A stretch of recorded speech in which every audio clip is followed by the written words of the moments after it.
So Chopin, many people will say that it was French. His father was French. Chopin is not a typical Polish surname, but he was born and raised in Poland. So he actually was very strongly Polish patriot, especially that he kind of introduced Polish folklore songs to the world's classical music. Actually, I mean, mm, some of the songs he did, some of the type of the genre of the classical music, classical compositions he did was is called polonaise, which literally from French language means Polish, basically. So that's the type of the dance, the type of the song actually. Song, not a song. It's no vocal actually. Type of the tune, rather, right? So this is actually romantic period, actually, right? And we talk about those very moving, very tear shedding music. Actually, it's sometimes a little bit hard to imagine the impact of the music like that. The 19th century, imagine no Netflix, no social media, Hmm. no YouTube, obviously, right? You're not bombed with all of those. Not most of people don't have a problem to focus, actually, right? They to find some interest, to find some activity, some fun. They go for the concerts, for example, actually, like Chopin. You know, I will tell you one story. I've been to the Chopin concert recently in Warsaw. One of the museum they organized a concert as well in the middle of Warsaw, so they invite me over. I said, okay, why not? Yeah. Far Asians are very fascinated by Chopin, mostly actually Far Asian, especially Japanese, Korean. So the performer was actually Korean, no, Japanese lady. And I don't know what I expect. I expect something. I was curious, but you're in the middle of Polish capital, and there's like group of 60 tourists, and I was like, okay, those guys probably gonna make noise. They probably eat, they probably drink, they probably cough, they probably gossip between each other. I was like, they probably have no clue how to behave, right? And how to focus. Actually, this is 21st century. This people cannot stand movie longer than 1.5 hour. How about the concert only? And imagine this Japanese performer. She came over there. She was standing next to the piano. She bent over to everybody. She received the ovation, and then she sits, and then she put the finger up, and then there was dead silence. I mean, there was this kind of silence. I got a feeling that my ears are hurting actually, right? All of a sudden, all those tourists which I expected to misbehave were deadly silent. Nobody make a piece of noise actually, right? And for me, it probably took like few seconds, but she just put the finger above, right? And she was like with this hand there. But for me, it takes like ages actually, right? It's like so moving moment.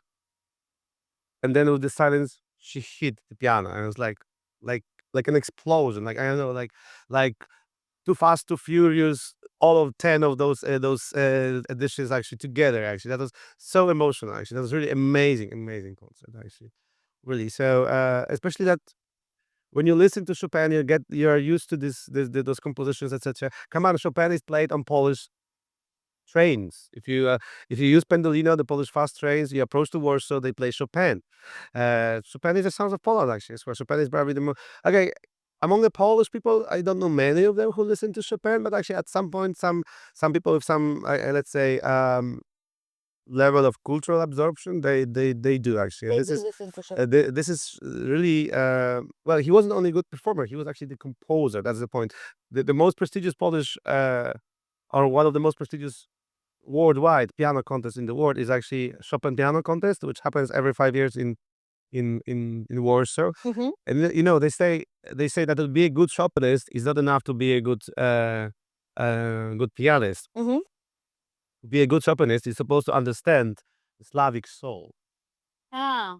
The first time I remember I was watching that, the guy who won was Song Jin Cho from South Korea.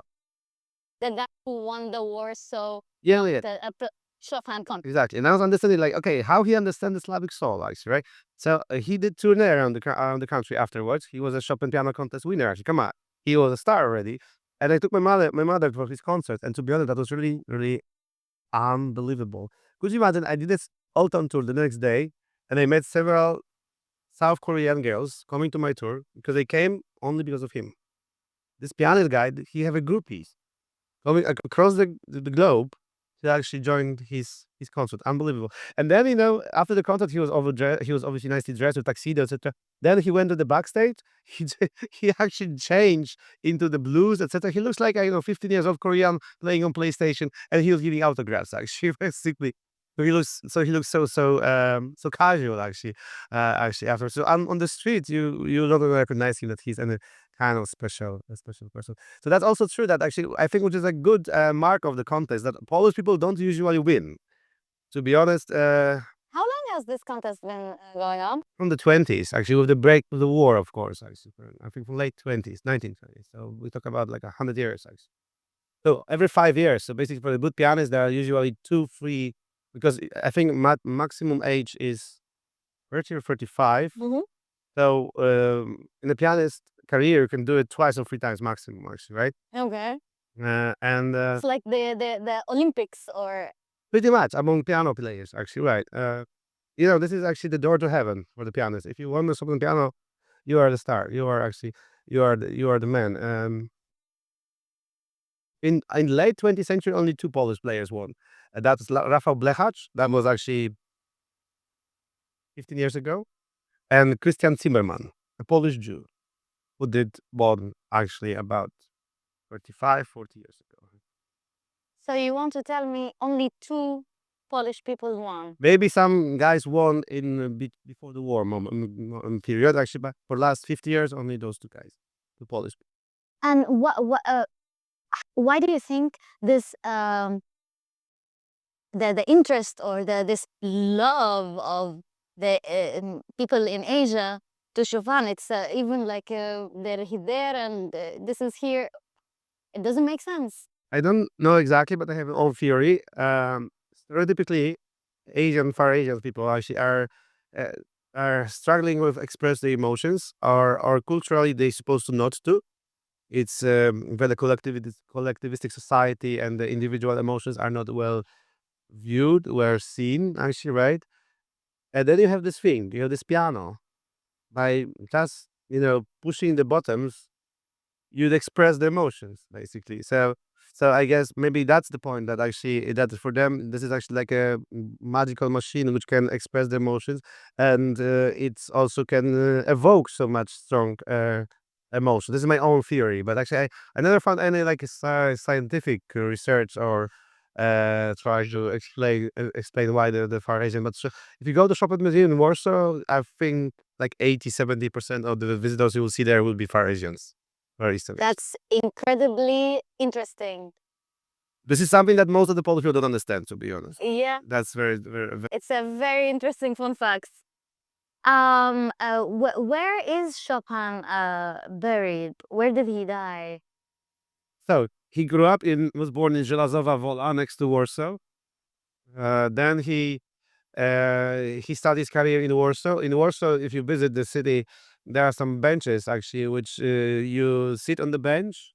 You see, this is actually bench in front of the building, like Chopin did this and that, and the bench, each of them play some composition.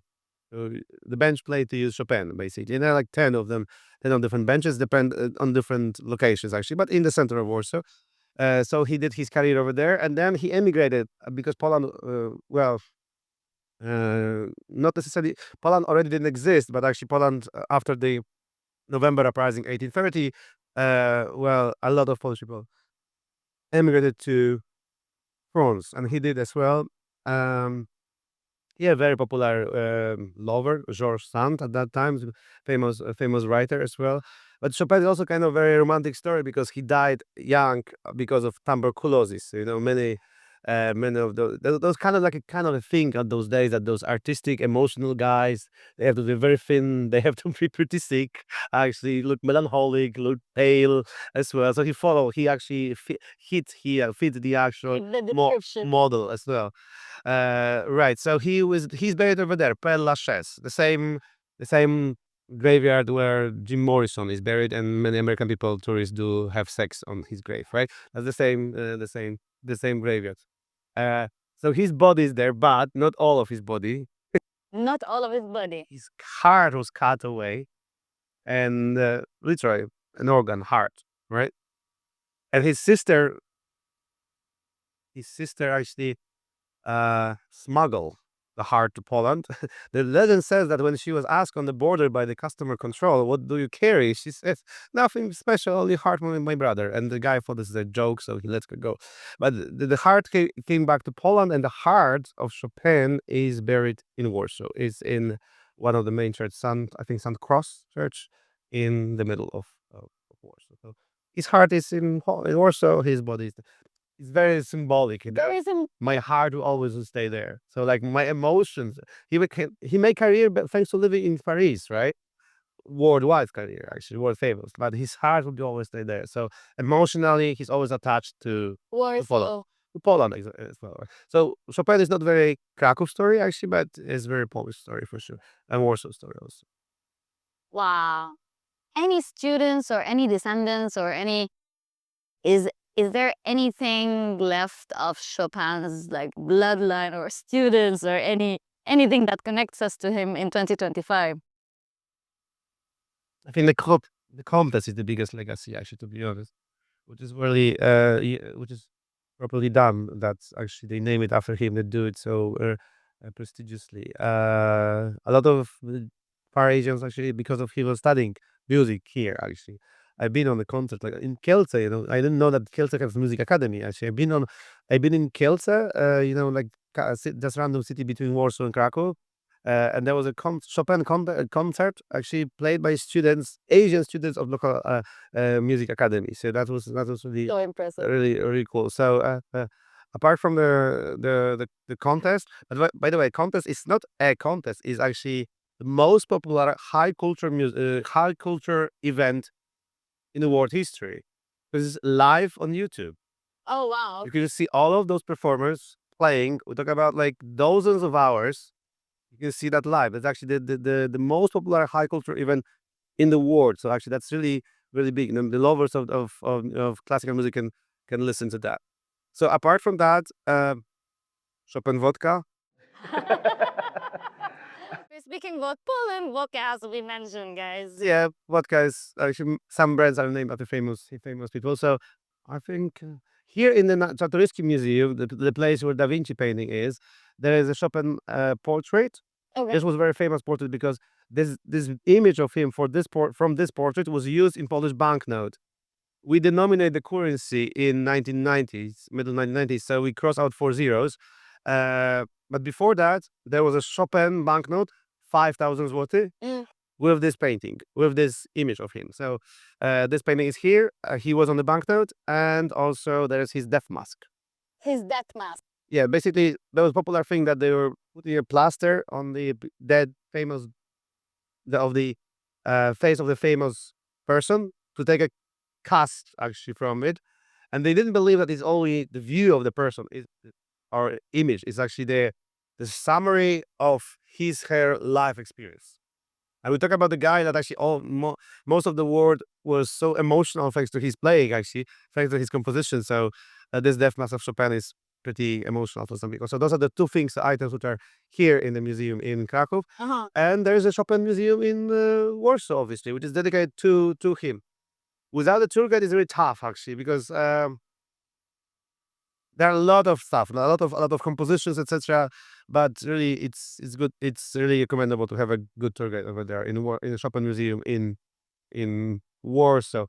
There were two movies, one Polish, was like from last 20 years, and there was actually another one, English one, Impromptu, with Hugh Grant Okay. playing there. That was actually quite popular. So this is actually Chopin in pop culture. There are some rock songs even mentioned. I listen to Chopin or something like that, or I play Chopin. I don't remember which one actually, but Chopin is an icon. That's that definite picture. Definitely.